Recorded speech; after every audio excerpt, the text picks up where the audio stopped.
Halo guys, balik lagi di channel Neorti, gimana kabar kalian? Semoga baik-baik saja ya. BTW aku abis makan banyak nih guys, oh ya, makanan kesukaan kalian apa nih? Ada yang suka sate gak? Nasi goreng, rendang, atau malah sukanya makan burger sama pizza? Waduh junk food itu ya guys. Nah kalau inget junk food, terlintas di otak aku nih, kenapa orang Indonesia sangat senang makan junk food, atau makanan gak sehat barat lainnya ya? Padahal, Indonesia kan punya banyak makanan khas yang kaya gizi dan penuh akan rempah itu, kenapa ya? Oke, sebelum kita masuk ke sana, kita coba kulik dulu si junk food ini. Nah pertama, apa itu junk food? Jadi junk food merupakan makanan siap saji, yang kalau kita mau makan tinggal ambil dari wadah penyimpanan. Junk food merupakan makanan yang tinggi kalori dan juga tinggi kadar gulanya. Sehingga, disebut-sebut sebagai makanan tidak sehat, bahkan kalau kasarnya disebut makanan sampah bagi tubuh, karena tidak menyumbang nutrisi apapun pada tubuh selain gula tadi. Gimana, sampai situ sudah paham? Lalu, kenapa masih banyak orang Indonesia yang doyan makan beginian? Hal ini disebabkan oleh beberapa hal. Tentunya kita tahu karakter sebagian besar orang di Indonesia ya kan? Salah satunya yang paling menonjol adalah kurang sabaran, atau menginginkan sesuatu secara instan, makanya banyak yang ketipu jadi kayak instan kan, ups. Hehehe.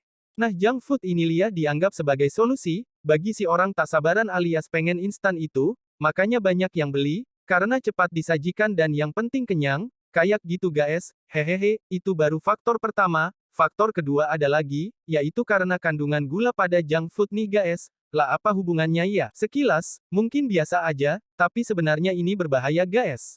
Semua orang cenderung senang, atau suka dengan yang manis-manis, apalagi manisnya kayak kamu, canda ya. Tapi ini serius, gula merupakan zat yang jika masuk dalam tubuh akan menimbulkan perasaan senang atau bahagia, hal itu karena gula atau glukosa dalam tubuh akan merangsang untuk keluarnya hormon kebahagiaan, atau perasaan senang yaitu hormon dopamin dan oksitosin. Dan ketika zat ini muncul secara berlebihan, maka akan berubah menjadi zat adiktif, yang akan membuat orang merasa ketagihan atau kecanduan. Dan selama rasa candu itu berlangsung, maka kamu akan terus memasukkan makanan junk food tersebut ke tubuh kamu, sebagai bentuk kepuasan atau rasa bahagia kamu, yang sebenarnya, itu hanyalah ilusi yang berdampak buruk pada kesehatan tubuh karena terus menerima asupan glukosa berlebih, yang membuat kadar gula darah kamu naik dan mengganggu kinerja pankreasmu sendiri. Yah, begitulah kalau sudah kecanduan, dan itulah kenapa banyak yang senang makan junk food ini, karena efek adiktif dan rasa senang sementara tadi, jadi kalau bisa, apapun hal yang kalian sukai, jangan terlalu berlebihan ya guys. Titik. Oke, lalu apakah itu sudah semua faktor pemicunya? Eits, masih ada satu lagi nih, yang terakhir ini faktor kesalahan diri sendiri dan juga orang lain. Lah kok orang lain salah juga? Emang salahnya apa? Titik. Oke, aku jawab dulu yang salah siapa, yang salah selain si konsumen, yaitu sosial media dan influencer. Memang jika kita lihat secara langsung memang biasa saja dan tidak ada yang salah, tapi jika kita perhatikan, yang membuat suatu makanan ada kelas atau stratanya, siapa coba? Apakah itu disebabin oleh orang kelas bawah? No. Atau, apa itu disebabin oleh orang yang seminggu, 5 hari makan ikan asin dan telur dadar? Tentu tidak. Oh, berarti ini ulang si orang kaya doang nih ya kan? Bisa jadi, kenapa bisa jadi? Karena tidak semua orang kaya berpengaruh.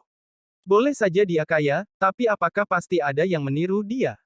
Belum tentu, karena mereka bukan panutan atau idola bagi orang lain. Lalu siapa? Ya siapa lagi kalau bukan influencer? Namanya aja influencer, yang artinya orang berpengaruh, ya sudah pasti bisa mempengaruhi orang lain dalam hal kecil ataupun besar. Orang berpengaruh atau kita sebut tokoh publik ini tentunya memiliki pengikut yang jumlahnya banyak. Mulai dari ribuan bahkan ratusan juta, iya, lalu apa masalahnya? Justru ini masalahnya, biasanya ketika kita mengidolakan seseorang, apalagi sampai fanatik, maka apa yang disampaikan atau diserukan oleh sang idola akan dianggap menjadi hal benar, walaupun bisa saja salah. Atau kita menganggap apa yang mereka lakukan, adalah hal yang menarik dan patut kita coba ataupun ikuti. Nah, dalam kasus junk food ini, banyak sekali tokoh publik, yang mempengaruhi penggemarnya, untuk menyukai makanan yang mereka anggap bagus dan berkelas.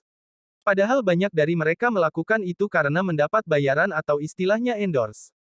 Mereka biasanya akan mengemas makanan junk food tersebut dengan memperlihatkan seolah-olah itu adalah makanan yang mewah, berkelas, dan penuh gizi, dengan cara menampilkannya secara estetik, dan memberikan narasi unik dan rapi yang bisa menyentuh para penggemarnya. Yang sebenarnya semua itu hanyalah rekayasa. Tapi bagaimana hasilnya? Ya hasilnya banyak yang tertipu dan melakukan hal yang sama, dengan membeli makanan yang sama dan mempostingnya ke sosial media mereka, agar terlihat seperti apa yang mereka tiru. Dan sang pengembang makanan junk food pun akhirnya sangat senang. Ya sudahlah, nasi sudah jadi bubur, tidak bisa kita rubah menjadi beras lagi, hahaha, setidaknya, mari kita rubah menjadi bubur ayam rempah khas Nusantara, agar lebih sehat dan tetap nikmat untuk dirasakan. Hehehe. Jadi yang terpenting, bijaklah kalian dalam memilih panutan, tentu juga kalian harus bijak memilih makanan ya guys, jangan mencoba makanan hanya karena trending namun hanya menjadi sampah bagi tubuh, tapi cobalah makanan yang memang enak dan penuh rasa, serta ada nutrisinya ya. Oke, mungkin sekian dulu pembahasan kita kali ini, jika kalian merasa ini bermanfaat, jangan lupa klik subscribe, like dan share oke. Sampai jumpa di video selanjutnya.